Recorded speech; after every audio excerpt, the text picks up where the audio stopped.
Where were you born? Oh, that's a very interesting question. I was born in the neighborhood of Brooklyn in New York City called Brooklyn Heights, which when I was living there, it was a neighborhood that was reasonably priced, while ever since gentrification, it's become a neighborhood in Brooklyn where you have to be super, super rich to live there.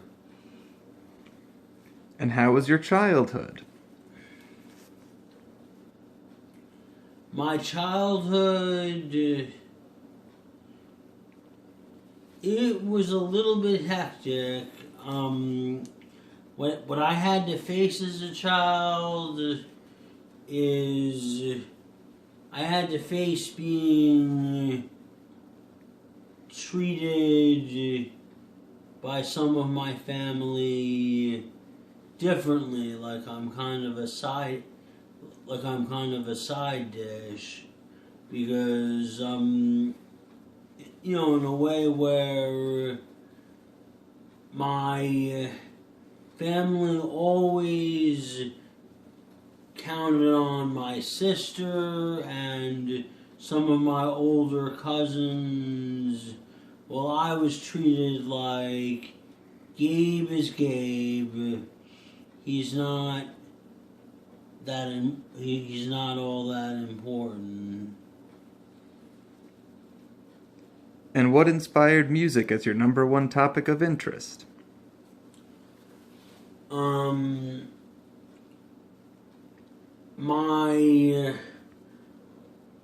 My uncles were very musical. My uncle Peter was a pianist and a guitarist of jazz vocal songs, and my uncle Jack was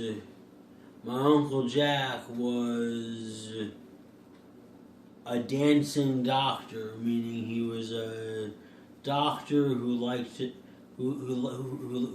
go to dance outs and instruct reggae dancing and salsa dancing. Wow, that's really interesting. What made you give up smoking tobacco? I got very sick, and right when I got very sick and ended up in the intensive care unit, that gave me the thought I might as well give that up, because if I want to live long enough to see my kids grow up and to see myself get married, what I had to do in order for that to happen is quit smoking. Well, that's really important. How long have you been rapping?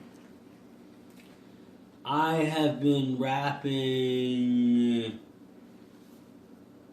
for 15 years, since I was 15 years old. I'm 30 years old now. I'll be 31 January 21st, 2021. And who were some of the first rappers that you listened to growing up?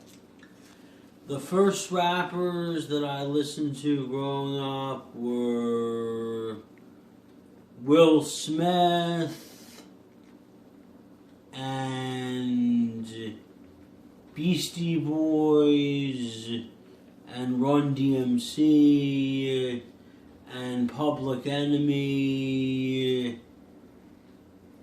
and LL Cool J.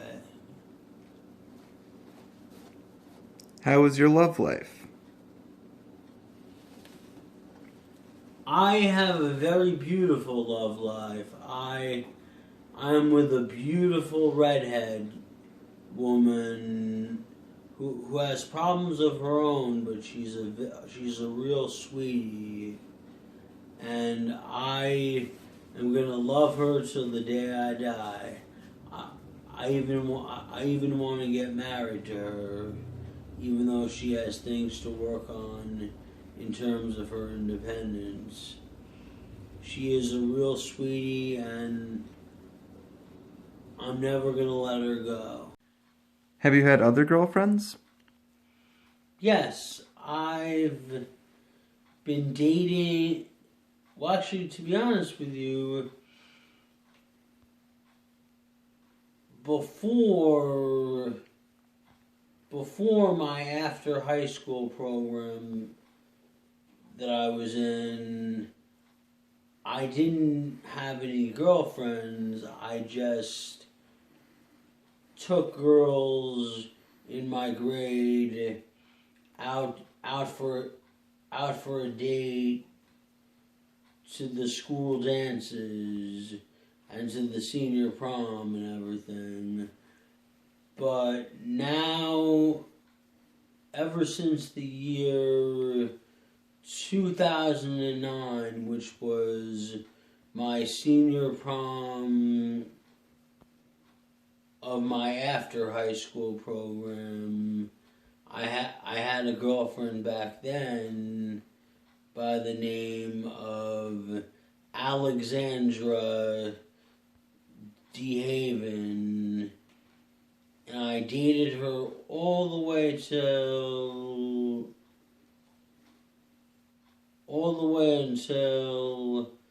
I was about 22 years old, and then there was a girl. Then there was a woman on my job named Maggie Semmel, who was an older woman who had a lot of problems of her own, and I became boyfriend and girlfriend with her, but then like 3 years later, I didn't want to have anything to do with her because it was the same older woman nonstop, and I didn't want to be in a relationship with the same older woman nonstop. So after that, after breaking up with Maggie Semmel, I dated several different women and all of them were around my age range, and none of them were that pleasant to be around. Most of them were just too pushy and all of that. But then I found the right match who I'm in a boyfriend and girlfriend relationship with right now, which is Elizabeth Rose Warg, and I became boyfriend and girlfriend with her in 2019, and ever since the year 2019, when I met Elizabeth Rose Warg and became boyfriend and girlfriend, things have been turning out very spectacular. I love having her as a girlfriend, and I so badly want to marry her. How are you handling the COVID pandemic? To be honest with you, I have not been handling the COVID pandemic at all because I keep breaking the rules of the COVID pandemic because I just love the city of New York so much, and it seems to be getting a walking tour from certain neighborhoods in Manhattan from from my dad, who's a historian, is just not enough for me. I just love going to museums in New York City that I just don't like having to. I just don't like having to not do anything indoors, not even museums. So I basically am just not set for how to go to New York City when there's a pandemic.